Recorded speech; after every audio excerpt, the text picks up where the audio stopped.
During the design process, we can leverage mass elements to see both the shape of the building, explore different options in building geometry, as well as apply walls to the outside of these mass objects so we can get a better visualization for how this building will look when it's completed. As of right now, we're missing one critical component, and that is how much square footage is actually inside of this building. To find that, we need to first define where the floor plates are going to be in the building. Let's begin by selecting on one of these mass elements, and in this case I'm going to select on this mass object right here. It's the big building. If you click on it, there's an option over to the right hand side that says Mass Floors. If you select on Mass Floors, you'll then see individual levels that are inside of the project. What you need to do is put a check mark next to each level that you'd like to have a floor plate associated with this mass object. In this case, I'm only going to do the first 3 because level 4 is going to be the roof. Now click on OK, and now we can see that this mass object has been broken up into 3 individual floor plates. Now it's important to remember that we haven't actually created floors in here. All we've done is created the location where the individual floor plates would be located at. The next thing we need to do is select on another one of the mass objects, do the same process, but in this case only pick level 1 because we only want the floor to be here right in the entryway. And I'd like to do the same thing over here, mass floors, but in this case it's going to be levels 1 and level 2. So one of the masses only has 1 floor, this has 3 floors, and this one has 2 floors associated with it. Now that we know what the actual floors are, I'd like to put these into a schedule so that we can visualize this a little bit better, as well as add the total square footage up so we know how much total square footage that we're actually working with inside of the building. To do that, we come underneath the View tab and create a schedule. And in this case, after selecting on the button for schedules, we're going to schedule in quantities. We need to find mass because this is going to be scheduling a mass object. And the mass object that we're going to be scheduling will be a mass floor. And this will be called a mass floor schedule. Click on OK to this. We need to put 2 pieces of information here in the scheduled fields. The first thing I'd like to see is level. This is going to tell us first floor, second floor, third floor. Next, I'd like to have the total floor area. If you want to have some of these other pieces of information, you can bring those over as well. But right now, the 2 things I want to key on will be level and floor area. Now I want to click on sorting and grouping.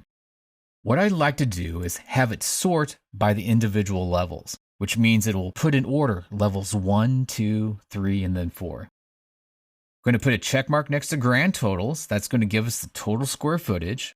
I don't want to itemize every instance. If I did, that'd be okay, but what that would do is it would give us individual square footages for each mass.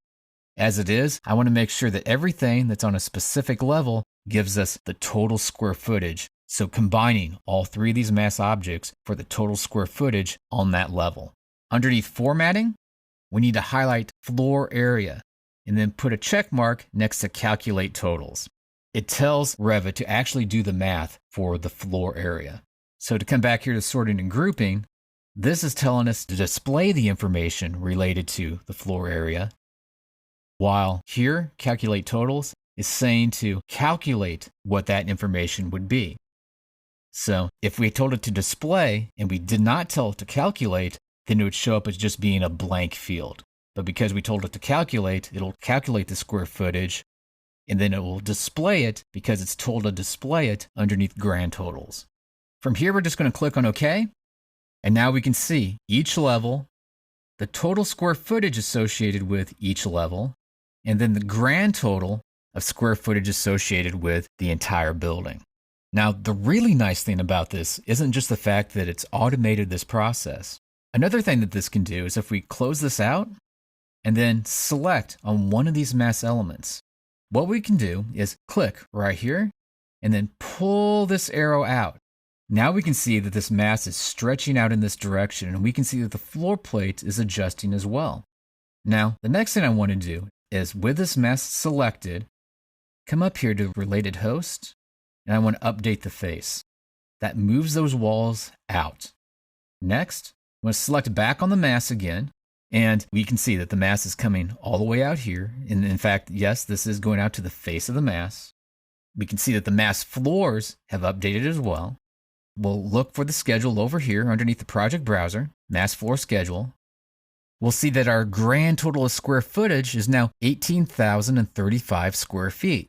So that we can see what adjusted, if we move up here and just select on undo, and we may need to click on that a couple of times, we can see that the level 1 square footage has changed from 6,410, if we hit redo, to 7,054. Level 2 square footage changed as well, 5,639 to 6,283. And we'll notice that the level 3 square footage didn't change at all. And the reason is that space that we selected, the mass element, did not have a level 3 square footage or a level 3 floor plate associated with it. Now I'm going to click on the redo button until it's grayed out, so it'll save those changes.